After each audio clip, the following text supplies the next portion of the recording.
Merci à ceux qui viennent assister à cette conférence qui s'appelle Scan for Transport, un nouveau standard pour accroître l'agilité de la supply chain étendue.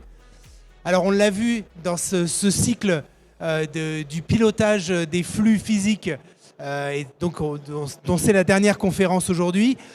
Un bon pilotage des flux physiques sur une supply chain internationale, c'est beaucoup de données. Et pour utiliser efficacement ces données, il faut aussi, sans doute, autre chose au départ. Il faut des standards, et des standards internationaux. Et pour clore ce cycle, je pense que personne n'est mieux indiqué que GS1 pour nous parler d'un futur standard mondial qui s'appelle Scan for Transport. Alors peut-être que vous n'en avez pas encore entendu parler.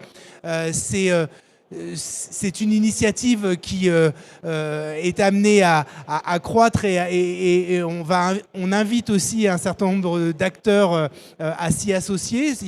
Vous allez voir aussi que ça commence aux antipodes, puisqu'il y a aussi dedans des acteurs australiens notamment qui s'y sont intéressés en premier. Et l'enjeu, c'est tout simplement de pouvoir encoder sur une étiquette 2D. Je ne vais pas trop déflorer ce que tu vas raconter. On dévoile pas trop non plus quand même. Voilà, des événements tout au long d'un processus de transport international sur une étiquette 2D et de manière dynamique. Donc est-ce que c'est de la science-fiction ? Vous allez voir que non.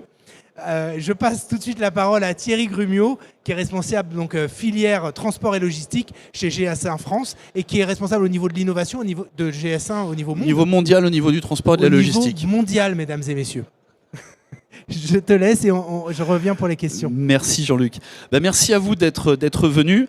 Avant de rentrer dans le vif du sujet de cette initiative Scan for Transport, comme vous le voyez sur la slide, Make Your Cargo Talk, c'est faites parler votre fret.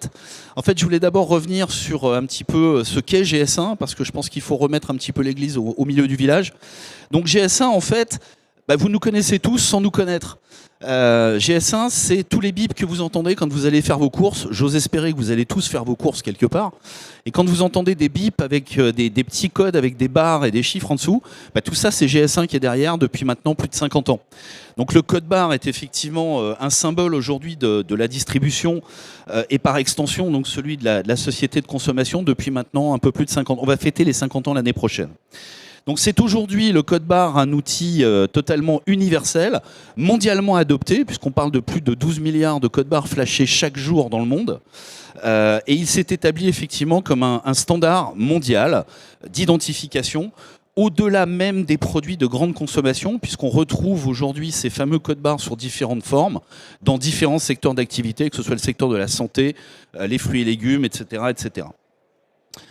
Alors fondamentalement, en fait, la raison d'être opérationnelle de GS1, elle ne change pas réellement, en fait. C'est vraiment identifier pour échanger aujourd'hui et demain. Donc on a vraiment l'identification au cœur même de notre raison d'être. En fait, on pourrait même dire que l'identification est la particule élémentaire qui va permettre aux différents échanges, les différents échanges entre des partenaires commerciaux, qu'ils se connaissent ou pas d'ailleurs. En fait, les besoins d'identification dans le cadre des échanges, c'est d'abord avant tout permettre un échange sans ambiguïté, c'est-à-dire donner un identifiant unique à un produit au sens large du terme. Je ne parle pas de produits uniquement de consommation, mais je parle aussi bien de produits comme des assets ou des choses comme ça. Donc qui va permettre en fait de le différencier d'un autre produit de telle sorte qu'il n'y ait pas de confusion. C'est ça qu'on entend par lever les ambiguïtés. D'autre part, il faut que ces identifiants soient automatisables. En fait, pour que cela puisse fonctionner de machine à machine, qui sont quand même aujourd'hui les moyens d'échanger de l'information les plus courants, en évitant l'erreur qui est toujours possible avec l'intervention humaine. Plus on va reprendre les informations, plus on a de risques de se tromper, d'erreurs, et donc automatiquement derrière, on a des informations qui ne suivent plus. Et puis en final, il faut aussi que ces identifiants soient les plus efficients possibles et qu'ils permettent d'identifier clairement en fait, les différents produits. Donc en fait, on identifie pour échanger, mais surtout pas l'inverse. Au niveau des fondements de GS1, Donc le système GS1 ou GS1, ça dépend si vous êtes anglophone ou pas, repose sur 3 grands piliers qui sont identifiés, capturés et partagés. En fait, on va identifier des choses qui vont permettre de partager des informations qui vont être ensuite capturées grâce à des supports différents, qui peuvent être des codes barres, que vous connaissez tous, mais ça peut être aussi des QR codes, donc des codes barres 2D, ou voire même des technologies RFID. Et en fait, si le système GS1 fonctionne depuis aussi longtemps, c'est tout simplement parce qu'il s'appuie sur une organisation et une gouvernance mondiale, unique, où la collaboration et l'inclusion sont les 2 valeurs clés de notre activité au quotidien. En fait, on pourrait dire qu'un standard, vous entendez parler tous de standard, mais un standard ne devient un standard que dans la mesure où il est utilisé par tous. Et son potentiel d'universalité est donc effectivement quelque chose de réellement essentiel. En fait, il faut qu'aucune entreprise, aucune personne soit exclue du processus et surtout que ses propres besoins soient pris en compte au même titre que ceux des autres. C'est ce qu'on veut dire en fait quand on parle d'inclure tous les acteurs. C'est vraiment réunir tout le monde autour d'une même table pour réfléchir, travailler à la résolution d'un problème commun, mais qui ne peut pas être résolu individuellement. Donc on est vraiment sur de la collaboration au plus haut point. Ce qu'il faut bien comprendre, c'est que GS1 est une entreprise neutre. Alors neutre, ça veut dire quoi? Tout simplement, c'est un lieu de discussion sans parti pris, c'est-à-dire qu'on ne prend pas position pour les uns ou pour les autres, avec pour objectif l'émergence du consensus. S'il y a un mot à conserver dans l'état d'esprit et dans l'entreprise GS1, c'est effectivement ce terme de consensus. Le but du jeu est d'arriver à obtenir le consensus des parties prenantes pour la résolution d'un problème. Si on n'arrive pas à résoudre ou à créer ce consensus, effectivement, à ce moment-là, on renvoie un petit peu les entreprises dos à dos parce que ça devient un problème commercial et c'est plus un problème en fait qui va entrer dans les responsabilités de GS1. Créé par les entreprises, bien évidemment, on a été créé au départ par les entreprises et ce sont encore aujourd'hui les adhérents et leur écosystème, j'insiste sur l'écosystème, qui vont donner les orientations des travaux qui sont à mener. C'est-à-dire que ce n'est pas GS1 qui va décider de travailler sur tel ou tel sujet, ce sont les entreprises adhérentes à GS1 et leur écosystème qui vont nous dire voilà, on a une problématique, est-ce qu'on peut la résoudre avec des standards, est-ce qu'on peut la résoudre avec des identifiants? Et si oui, comment on peut faire pour mettre tout le monde autour de la table pour résoudre ce problème? On est aussi international et local, tout simplement parce que les règles d'élaboration des standards et de collaboration sont exactement les mêmes où que l'on se trouve dans le monde. Comme vous le voyez sur cette slide, aujourd'hui GS1, c'est 115 organisations locales qui couvrent 150 pays au total.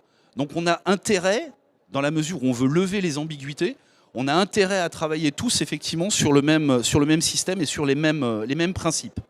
Et enfin, collaborative et inclusive, comme je vous l'ai dit, l'élaboration des standards se fait exclusivement en réunissant autour d'une même table toutes les entreprises qui partagent la même problématique sans distinction de taille. Que ce soit un grand groupe ou une PME, la voix ou le droit à s'exprimer est exactement le même. Je dirais même à la limite qu'on va peut-être même plus se focaliser sur des PME dans la mesure où ce sont elles qui ont le plus de problèmes parce qu'elles ont moins de moyens, parce qu'elles ont moins de techniciens à disposition. Je rappelle juste que dans l'écosystème du transport routier français, transport routier de marchandises français, 90% des entreprises sont des entreprises de moins de 50 salariés. Ça explique qu'effectivement, on a des entreprises en face de nous qui ont moins de moyens à mettre en place, notamment sur la digitalisation, même si cette digitalisation a été mise en place il y a déjà un certain nombre d'années, mais uniquement dans la relation interne à l'entreprise, c'est-à-dire opération, conducteur. Quand on parle de communication entre l'entreprise et son écosystème extérieur, c'est-à-dire ses clients, ça devient un petit peu plus problématique. Alors les standards de marché GS1, c'est une chose importante aussi à noter, sont libres d'utilisation et sont donc construits à partir des normes qui sont bien connues de tout l'écosystème, donc les normes ISO, les standards UNCFACT, W3C pour tout ce qui concerne les standards du web, et sont reconnus bien évidemment par ces organisations. Tous les standards GS1 sont tous des standards compatibles ISO. Donc on est vraiment sur des standards interopérables au plus haut sens du terme.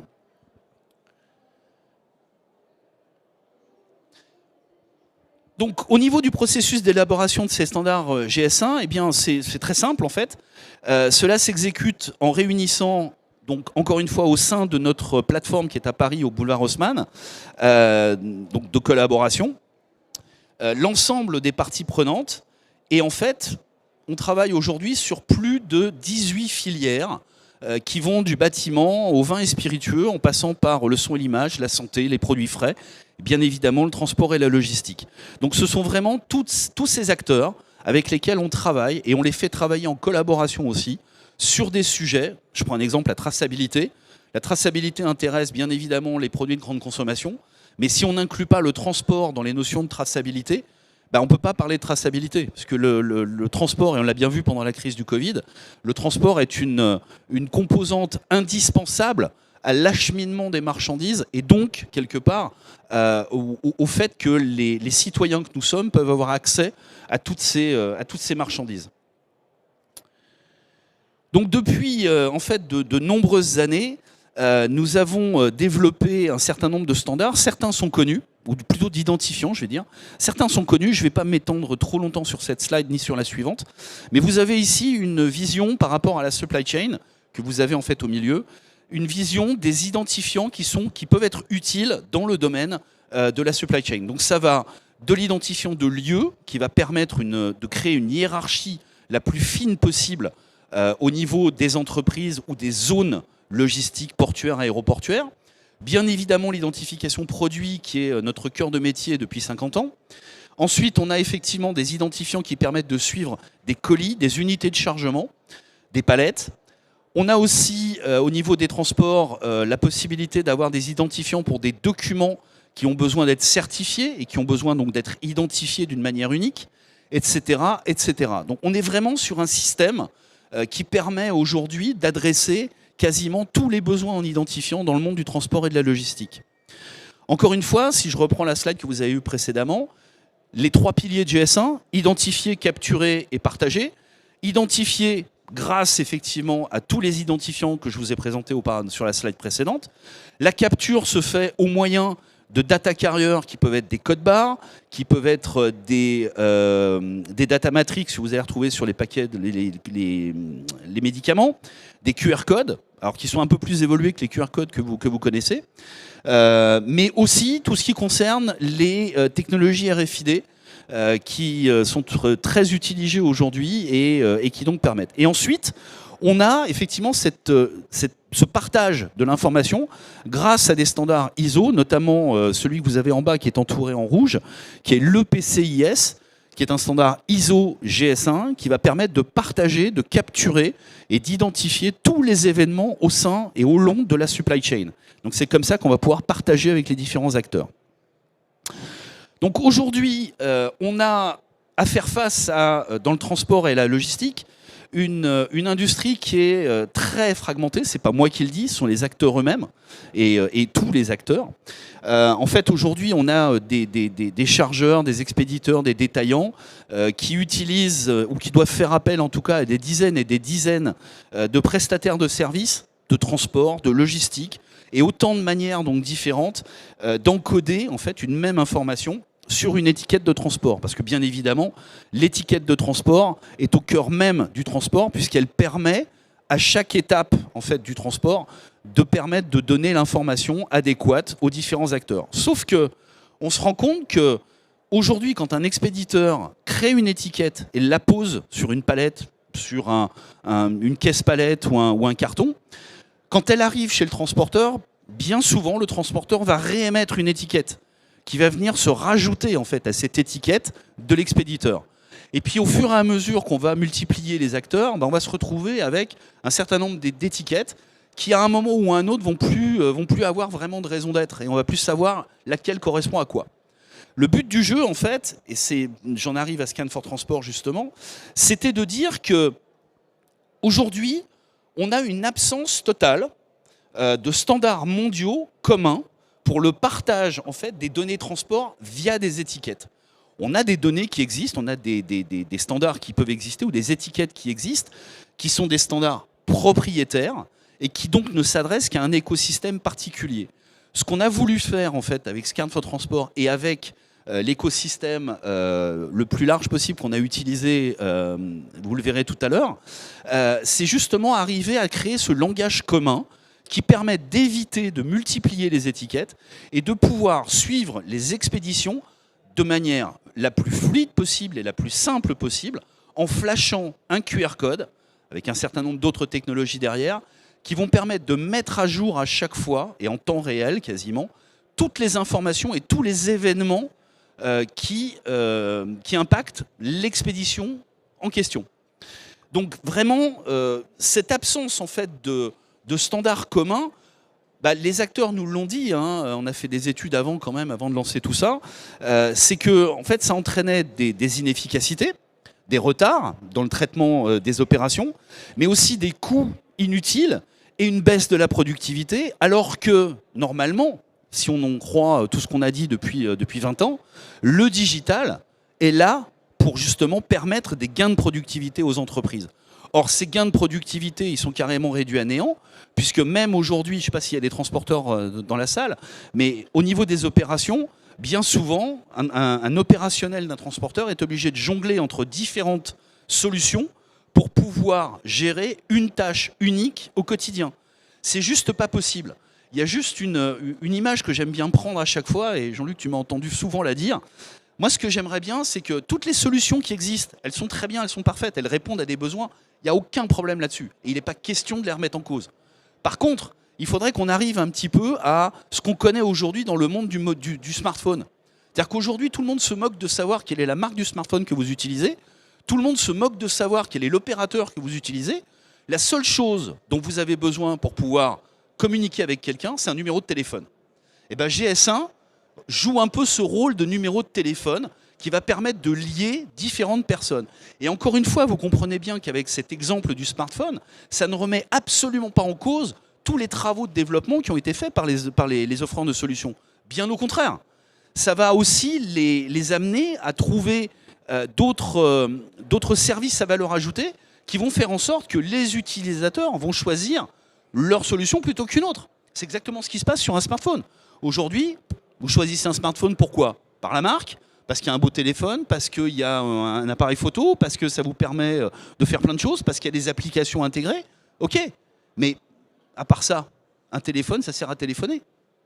Donc en fait, il faut vraiment comprendre qu'on a vraiment besoin aujourd'hui d'avoir ce langage commun qui va permettre d'utiliser les solutions qui sont à disposition dans le marché sans avoir à changer grand-chose, mais juste en indiquant des identifiants qui vont permettre de faire le lien entre tout ça. Et c'est exactement le but que s'est fixé Scan for Transport. Donc les challenges qui avaient été à être adressés, c'est une interopérabilité faible aujourd'hui, puisque comme je vous l'ai dit, on a affaire à des données propriétaires et des formats d'étiquettes qui sont à l'origine de nombreux problèmes dans le secteur du transport de marchandises et qui coûtent aux entreprises, en fait, si on se base sur les Australiens, puisque l'initiative, j'ai oublié de vous le dire, l'initiative a été lancée au niveau de l'Australie, c'est pour ça que je vous disais que je vous emmènerais très loin, mais l'Australie est un secteur où le transport routier et le transport ferroviaire sont des choses très importantes, et selon des études qui ont été faites par le gouvernement australien, ces données propriétaires et ces inefficacités coûteraient aux entreprises australiennes plus d'1 milliard de dollars en perte d'efficacité. Donc je vous laisse imaginer le coût global que ça peut avoir, ou l'impact global que ça peut avoir. Une faible interopérabilité, en fait, elle est causée justement par cette confusion qui s'installe lorsqu'on essaie d'interpréter les données. À partir du moment où on a des données sous différents formats, il est bien évident que l'interprétation, elle devient de beaucoup plus compliquée. Alors que si on a un langage commun, tout le monde s'accorde à dire que une bouteille d'eau ou ça, la zapette, c'est une zapette. Ça ne peut pas être autre chose. Et c'est une zapette de telle marque, etc., etc. Manque d'efficacité donc causé par des processus manuels qui ont lieu de manière ultérieure en fait sur la chaîne de transport.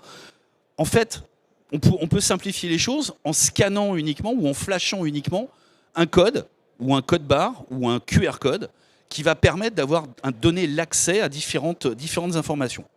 On a une mauvaise redondance aussi. Bonjour madame. Une mauvaise redondance qui retarde le déplacement du fret, puisqu'en fait, moins on est sûr des données, plus on a besoin de les vérifier. Et donc, si on a besoin de les vérifier, on attend effectivement les informations.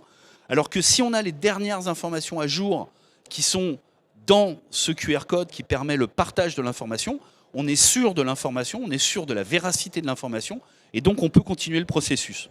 Et puis on a aussi des lacunes en matière de visibilité qui sont causées essentiellement par une chaîne d'approvisionnement qui est très fragmentée, avec une connectivité bien souvent incohérente et surtout des données ambiguës.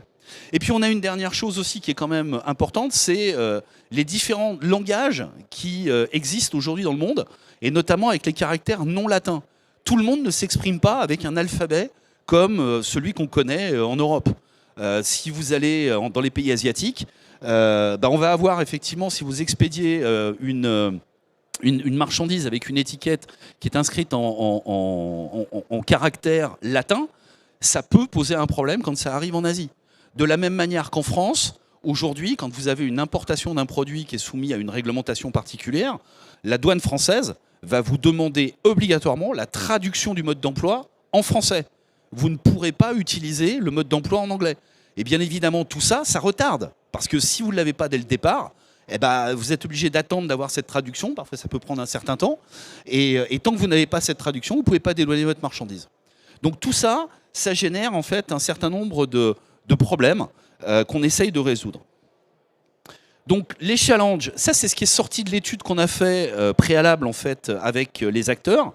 Donc on a 86% des entreprises qui souhaitent améliorer l'efficacité de l'échange de données, 81% qui souhaitent améliorer la résilience, un terme qu'on emploie beaucoup depuis le Covid-19, 81% aussi qui souhaitent améliorer l'interopérabilité grâce justement à des identifiants et un langage commun. 76%, c'est quand même pas n'importe quoi, qui souhaitent améliorer la visibilité du fret et des transports. Et 47% uniquement qui souhaitent améliorer l'agilité en fait dans le transport. Donc on voit bien en fait qu'il y a un besoin d'améliorer la visibilité des expéditions, d'améliorer le partage de données, qui est quand même aujourd'hui une notion qui est la plus importante. Donc historiquement, on avait effectivement différents langages qui étaient à notre disposition. Les défis ont été relevés par les entreprises de manière individuelle avec des traducteurs, mais on se rend compte qu'en fait que cette approche, elle est peu ou voire pas viable, parce qu'en fait il existe des millions de formats propriétaires et de nouvelles entreprises de transport qui entrent sur le marché, j'allais dire quasiment quotidiennement, voire chaque semaine, pour répondre à une demande croissante du fret. On s'attendait déjà dans les dernières études que le fret doublerait d'ici à 2030, le nombre du transport doublerait jusqu'à 2030, et ça c'était bien avant l'arrivée du Covid.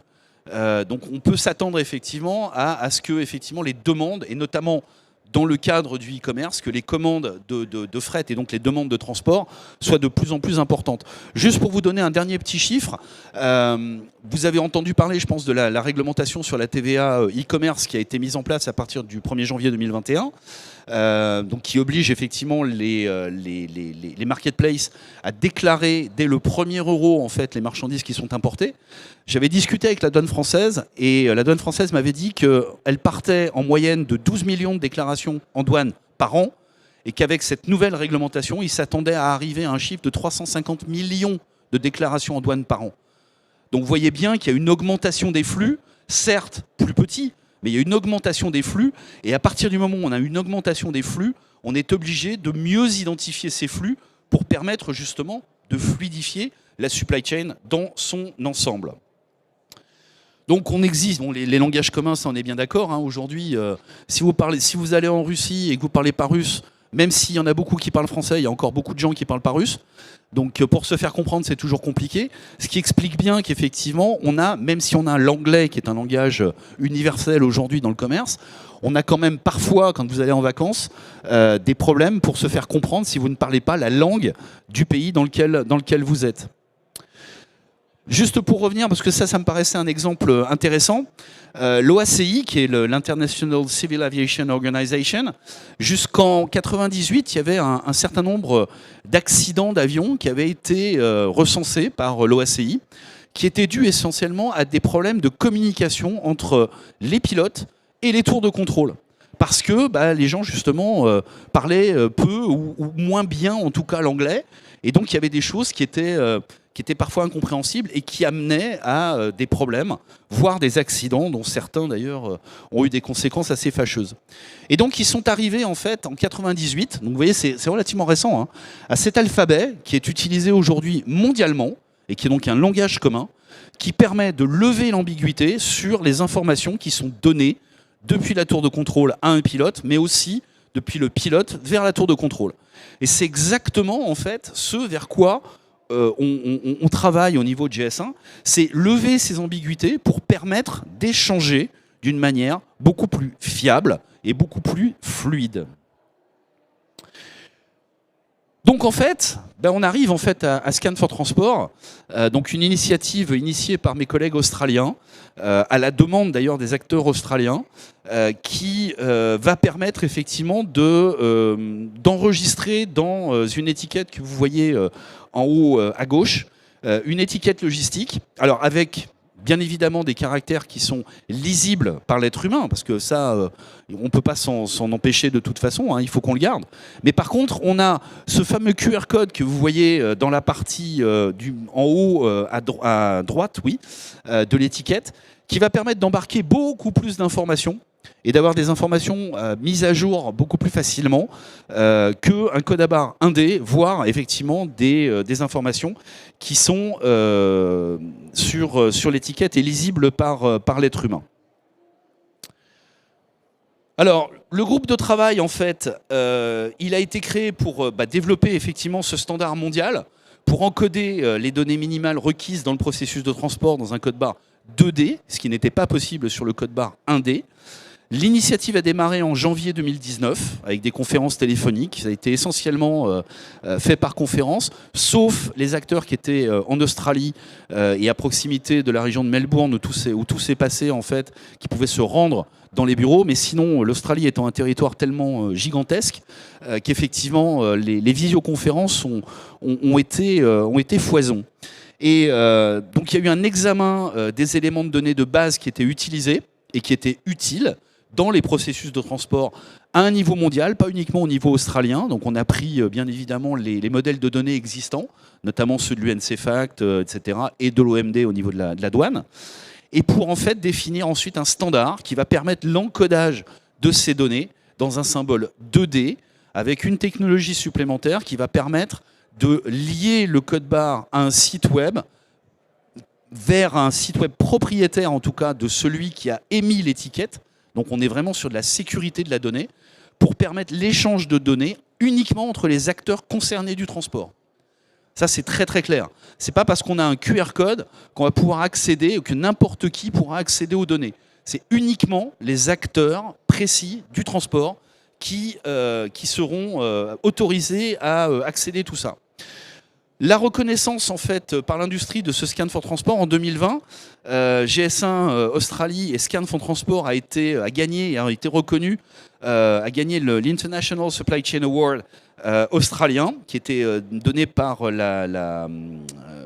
l'association logistique et supply chain australienne. Et en 2021, ils ont reçu aussi un prix de la part de la région de Victoria en Australie, justement sur le fait que cette innovation pouvait et était quelque chose qui pouvait être utilisé par n'importe qui et de manière relativement simple et donc permettait justement de faciliter les échanges. Donc le groupe de travail initial, parce qu'après il s'est un petit peu étoffé, mais il a réuni 10 fournisseurs de services logistiques, donc des commissionnaires, des transporteurs, etc., 7 offreurs de solutions, 5 expéditeurs australiens, et parmi quelques grands noms, et avec la collaboration de 22 bureaux GS1 un petit peu partout dans le monde pour collecter justement et pour être sûr que les informations qui étaient codées pouvaient correspondre à d'autres pays aussi. Même si aujourd'hui cette initiative s'est déployée au niveau de l'Australie, le but du jeu et mon but aujourd'hui chez GS1, c'est d'essayer de faire en sorte qu'on fasse des tests avec des entreprises au niveau français, voire au niveau européen, de manière à ce qu'effectivement on arrive à cette reconnaissance d'un standard mondial qui puisse effectivement répondre à des besoins réels des entreprises. Donc la vision globale, c'est une étiquette harmonisée ce que je vous expliquais tout à l'heure, éviter d'avoir des redondances d'étiquettes ou avoir des multiples étiquettes sur un colis, qui va être apposé, créé par l'expéditeur au départ. Alors l'expéditeur peut être le chargeur, ça peut être le transporteur aussi éventuellement, bien souvent ce sera le chargeur, et qui ira depuis l'expéditeur jusqu'au destinataire, en passant par tous les acteurs.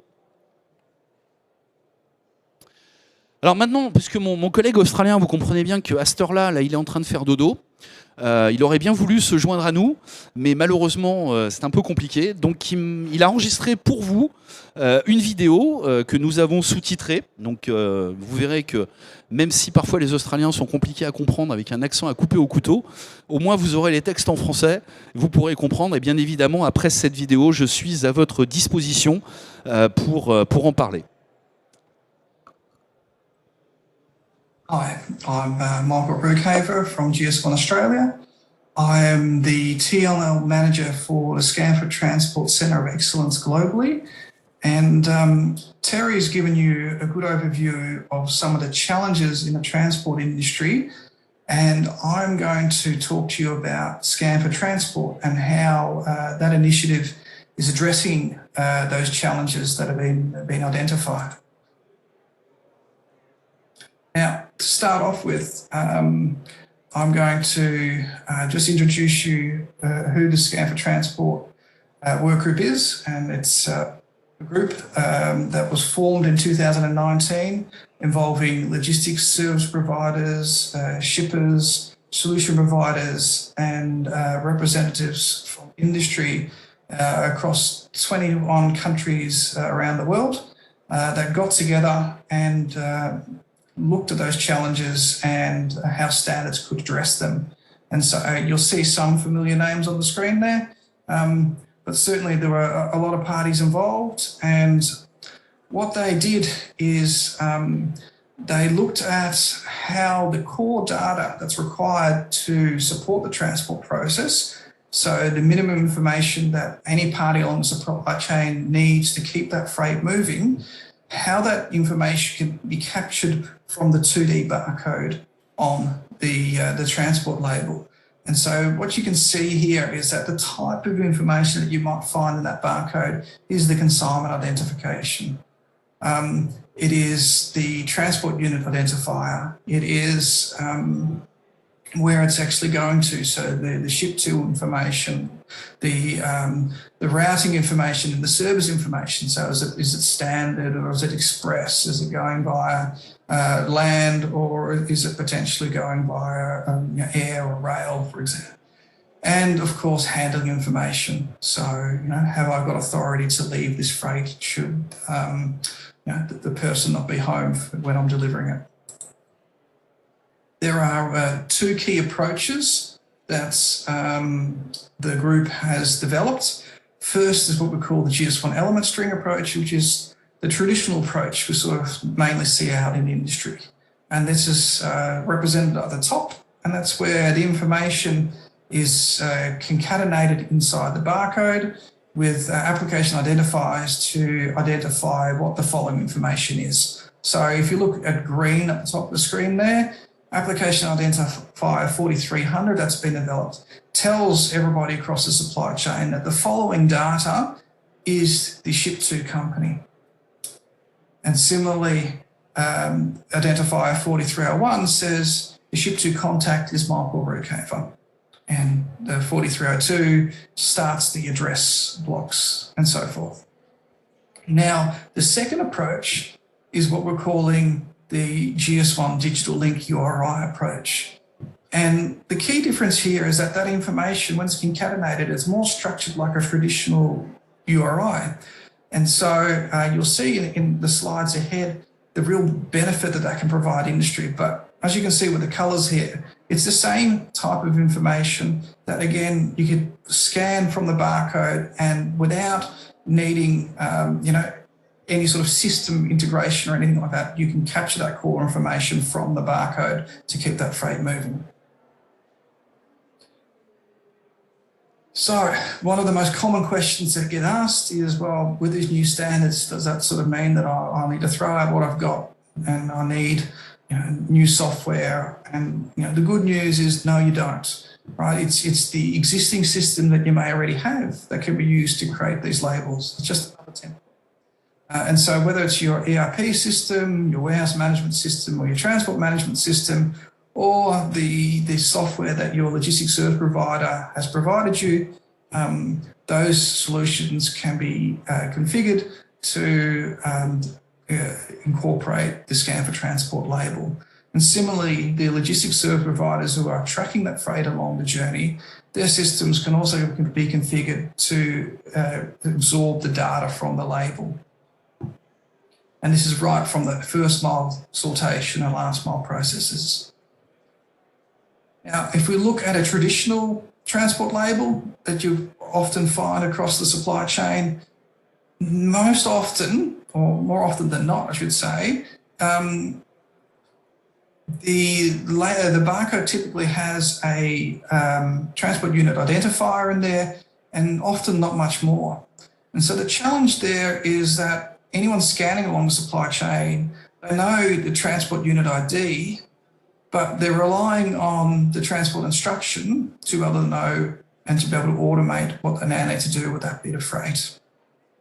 And if they don't have that instruction, they're going to have to process that manually. And that can actually happen quite often throughout the supply chain.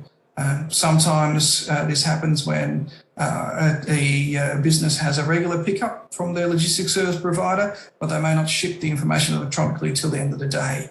Or similarly, the higher volume businesses, they might have multiple pickups throughout the day, but again, the logistics service provider doesn't get the information till the end of the day. Or it can be one of those last mile drivers at the end that they may not ever get the transport instruction electronically because, as Terry pointed out, there are so many logistics service providers across the supply chain to address all the different delivery requirements. And here in Australia, there's 40,000. It just is not practical for all those systems to be integrated. So this is where Scan for Transport comes along, because what it does is it enables any party along that supply chain to scan that CE barcode and absorb that information electronically from the barcode. You can see that with the colour coding. That's, it contains the ship to company, the contact, the address, and much more information like the service types and so forth. Again, the traditional label, because it's just got the identifier, it relies on that connectivity.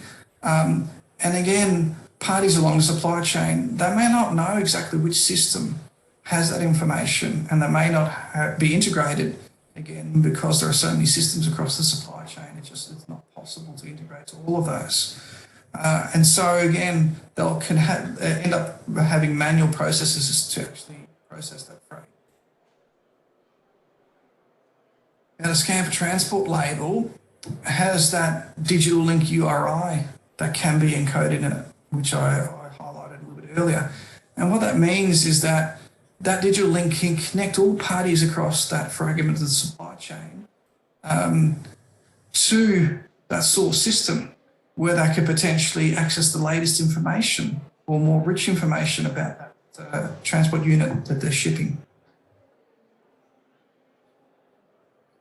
What it also means is that it has the opportunity to improve visibility, because again, all of those parties, regardless if they're integrated or not, they've got the ability to find that source system and provide feedback should that source system, allow them to share that information, or should it, authenticate them and enable them to provide that information. Now, again, a common question is, well, whose URI do we encode in the barcode? And the answer to that is it's wherever that source system is that contains the original transport instructions. So that can be, in some cases, the shipper, if the shipper's a larger shipper. And I've just thrown an example of Nestle, for example, or a retailer like Woolworths. But it could also be the logistics service provider system. So that first logistics service provider that was involved in the supply chain, they've got the instructions for that particular delivery, And should there be any changes, their system's the one that gets updated to say, well, this is the updated requirements. Again, it could be a freight broker system or a solution provider system that contains that information. But as you can see, it's whatever system links back to that source data. Now, that system needs to make some decisions, and it needs to say there's going to be some data that's publicly available, and it's typically the data that you would find on that label. But there might be more advanced information that they want to share with the logistics service providers on the supply chain. There might be event information that they want to share with the relevant people, or give the relevant people the ability to log event information. But again, the default is probably you have providing that public data.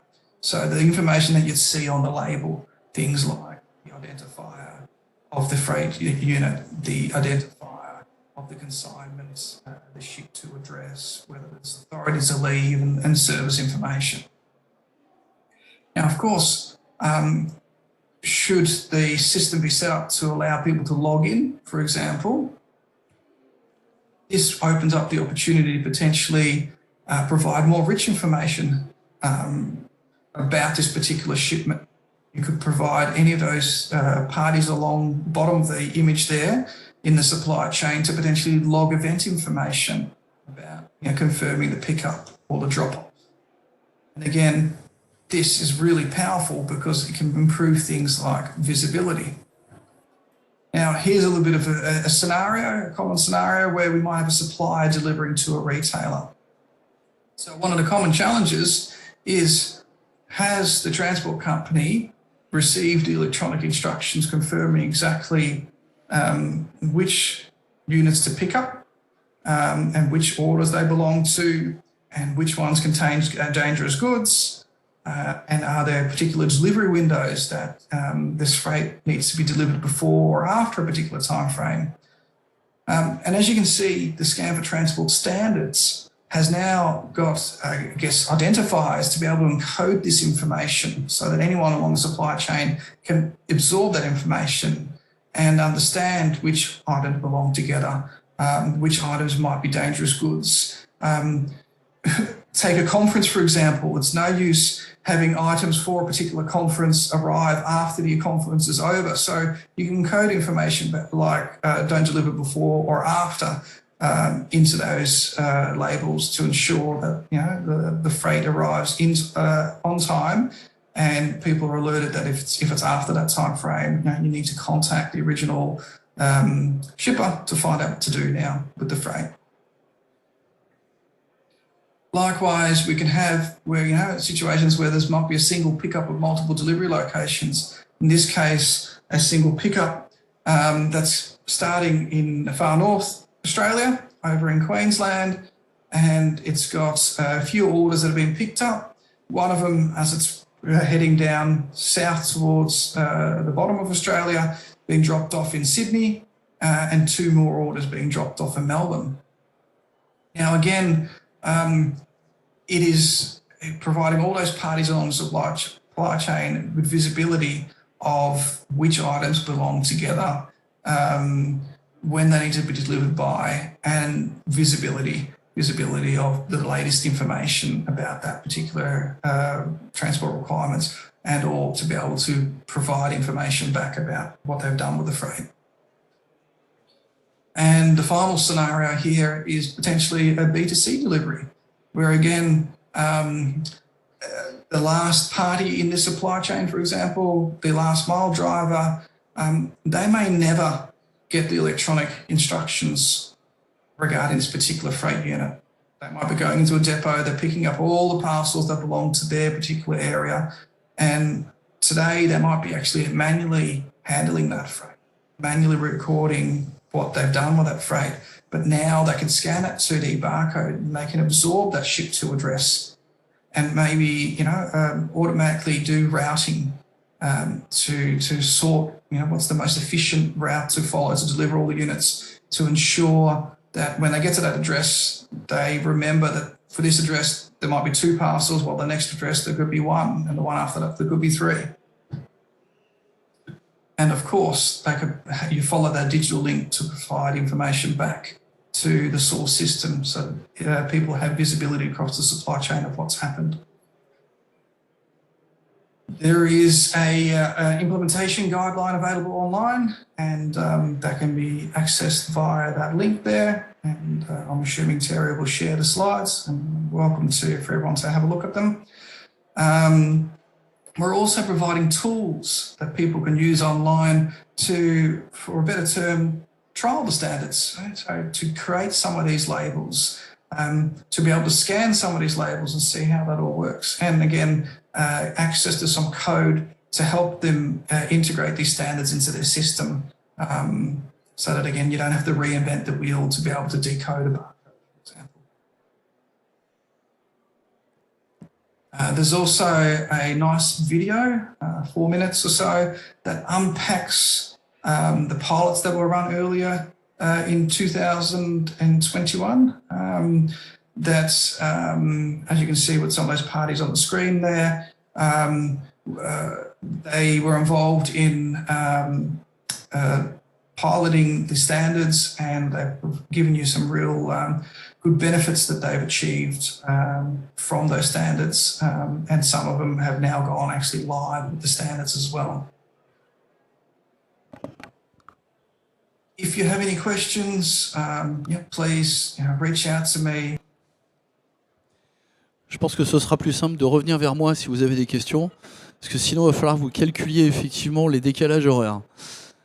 Donc voilà, ce qu'on voulait vous présenter un petit peu sur cette initiative. Donc si vous avez besoin d'informations, n'hésitez pas à revenir vers GS1. Je m'appelle Thierry Grumio, G-R-U-M-I-A-U-X, et n'hésitez pas à prendre contact avec moi pour éventuellement faire partie des essais qu'on voudrait mettre en place à partir de 2022. Bon, peut-être que vous avez quand même une ou deux questions. Alors, je sais qu'on a encore un petit peu de temps. C'est dommage de voilà. Et là, il y a des questions qui se posent parce que je trouve quand même que, d'abord, comme dit, alors je sais pas comment on dit, Michael Rockhaver. Michael. Et c'est powerful, vraiment powerful, parce que pour le coup, il y a à la fois la visibilité, mais ça ouvre des perspectives aussi quand on parle d'automatisation d'un certain nombre de choses. Enfin là, ça va fluidifier, simplifier la partie en fait, suivi des flux. En fait, on peut même considérer... En fait, moi, je lis tout ça, parce que, encore une fois, moi, j'ai une vision... J'ai 40 ans de carrière dans le fret aérien, le fret maritime et le transport routier. Quand on voit cette étiquette logistique avec le QR code qui embarque toutes ces informations, en fait, on pourrait très bien imaginer qu'on lie ce QR code à une lettre de voiture électronique, puisque je rappelle que la lettre de voiture électronique est le contrat de transport, et que ce contrat de transport contient toutes les informations d'expédition, de livraison, où est-ce qu'on enlève, à qui on transmet, etc., etc. Et donc, quelque part, toutes les informations qu'on pourrait avoir en flashant ce QR code, à la fois sur la lettre de voiture et sur les colis, pourraient justement permettre de matcher un petit peu toutes ces choses-là et permettre un transfert de responsabilité qui est quand même... Quand on parle aujourd'hui quand on parlait de documents papier, on parlait de validation, on parlait de signature. Aujourd'hui, quand on parle d'échange de données numériques, on peut plus parler de validation au sens propre du terme. On parle réellement de transfert de données électroniques. Et donc, dans ce cadre-là, effectivement, Scan4Transport peut être un outil très intéressant pour justement valider toutes ces informations. Et juste de manière concrète, c'est quoi le prérequis là pour que un chargeur ou un transporteur s'associe à la démarche là Juste la volonté. Et puis venir me voir. Bon, bah alors franchement, je pense que c'est pas plus compliqué que ça. Il y a une question. Alors, attendez.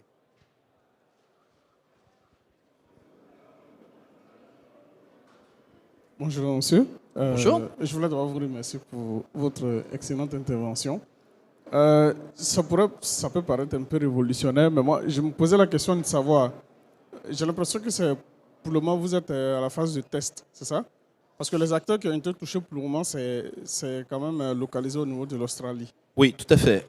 Aujourd'hui, on n'est plus en phase de test sur l'Australie, on est en phase de déploiement au niveau de l'Australie. En phase de déploiement. Maintenant, effectivement, moi, ce qui m'intéresse, et dans les fonctions que j'occupe chez GS1, c'est de pouvoir essayer de tester ça dans un premier temps au niveau France, mais aussi dans d'autres pays, c'est pas limité à l'Europe, ni même limité à l'Australie.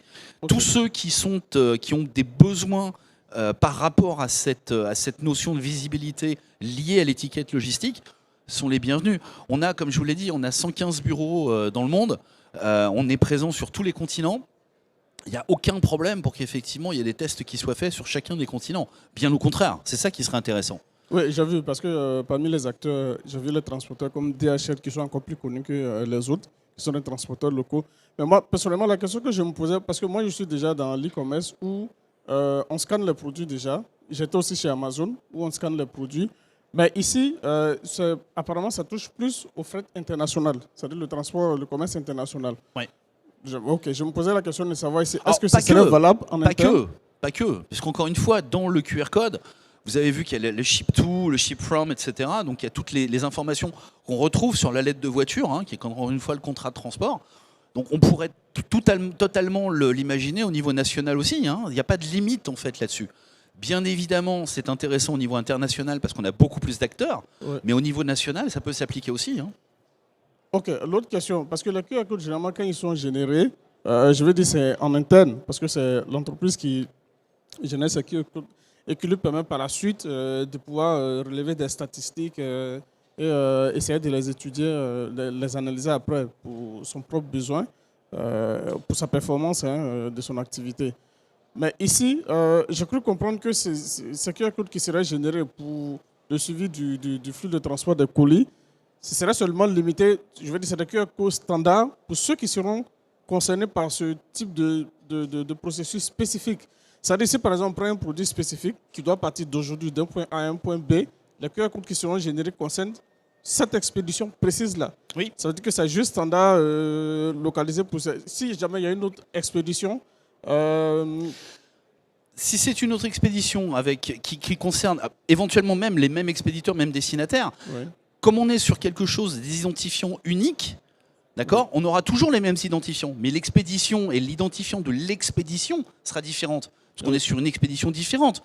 Elle a lieu un autre jour, à un autre moment, etc., etc. Mais les identifiants qui appartiennent à l'expéditeur pour les ship from et au destinataire pour le ship to peuvent être les mêmes, c'est pas un problème. Par contre, effectivement, c'est bien lié à une expédition en particulier, ou à un groupage en particulier éventuellement. Mais c'est vraiment une expédition. Scan for Transport, ici, je vais dire, évoluera comme un peu une ERP. C'est-à-dire que tous les acteurs n'auront pas forcément accès aux informations là. Ce sera seulement ceux qui auront, qui auront ce référentiel là. Exactement. Exactement. Okay. C'est en cela que c'est sécurisé, parce qu'encore une fois, l'accès aux informations n'est donné que par celui qui a émis l'étiquette et donc qui est à l'origine de l'expédition. Donc s'il ne veut pas que la société Intel accède à l'information pour X ou Y raison, peu importe, nous ne rentrons pas dans ces considérations-là, il n'aura pas accès. Par contre, il va permettre l'accès à l'ensemble des acteurs, donc ça va être lui bien évidemment, le transporteur, le destinataire à minima. Parce qu'effectivement, l'intérêt, c'est de pouvoir bénéficier et avoir des informations à jour pendant tout le cycle de vie de la supply chain, en fait, de cette expédition-là. Ok. Une dernière question. Parce que j'ai cru comprendre aussi que ces QR codes ne rentrent pas en compétition avec les anciens qui existaient. Parce que si on installe une ERP dans une entreprise bien précise, on a peut-être une autre ERP qu'on utilisait dans le temps. Si ça ne rentre pas en compétition, j'essaie de comprendre un peu comment la fusion se fait dans le niveau des données. C'est pas que ça n'entre pas en compétition. Si vous voulez, c'est les QR codes qui sont des QR codes ISO GS1 ont des spécifications, des spécificités particulières, embarquent un certain nombre d'éléments que vous n'avez pas dans les QR codes que vous trouvez à droite à gauche. Vous savez, quand vous allez parfois sur des comment ça s'appelle, sur des boutiques, vous avez un QR code, vous flashez ce QR code avec votre téléphone, il est tout à fait flashable aussi avec un téléphone. Mais ce que je veux dire, c'est que ce QR code-là va vous embarquer vers un site web qui va être plus de la pub qu'autre chose. Là, le but du jeu, c'est de vous emmener vers un site web de celui qui a créé en fait l'étiquette et donc le QR code pour mettre à jour les informations. Donc c'est autre chose, c'est un QR code toujours, c'est un code barre 2D. On parle plutôt d'ailleurs de code barre 2D plutôt que de QR code. C'est un code barre 2D qui va permettre d'avoir accès, si vous y êtes autorisé bien évidemment, à d'autres informations qui permettent de mettre à jour les statuts de l'expédition. Donc la différence, elle est là en fait. C'est-à-dire, vous pouvez pas vous amuser à créer en fait un QR code comme avec une application que vous avez sur votre smartphone qui vous dit voilà, vous créez un QR code pour votre carte de visite. Non, ça marche pas comme ça. Il y a des règles à suivre, il y a des choses à faire pour pouvoir créer ces QR codes de manière à ce qu'ils soient lus par tout le monde. Je vais vous prendre un exemple, tiens, par rapport à non, un dernier truc. Par rapport justement à Supply Chain Event, vous avez tous des QR codes ici, là. D'accord ? Si vous flashez votre QR code avec votre téléphone sans avoir téléchargé l'application Supply Chain Event, vous n'avez aucune information. D'accord ? Ça veut tout simplement dire que, effectivement, ce QR code est lié à une application. Les QR codes GS1, en fait, n'ont pas besoin d'être liés à une application. Par contre, ils vont pointer vers une application qui sera encodée dans le QR code, ce qui est totalement différent. Voilà, c'est tout ce que je voulais dire. Ok, bah en tout cas... C'est pas une critique, hein. J'espère en tout cas que ça vous a intéressé parce que je pense que ce standard a de l'avenir et que vous vous rappellerez peut-être dans quelques années. Voilà, S40. J'espère avant. Ah bah oui, S40, effectivement. J'avais vu le sujet, la conférence de Thierry sur Supply Chain Event. Voilà, merci. Bah, c'est la conclusion de ce cycle de conférences. Et merci beaucoup à Thierry. Merci à vous, merci à toi Jean-Luc. Merci beaucoup.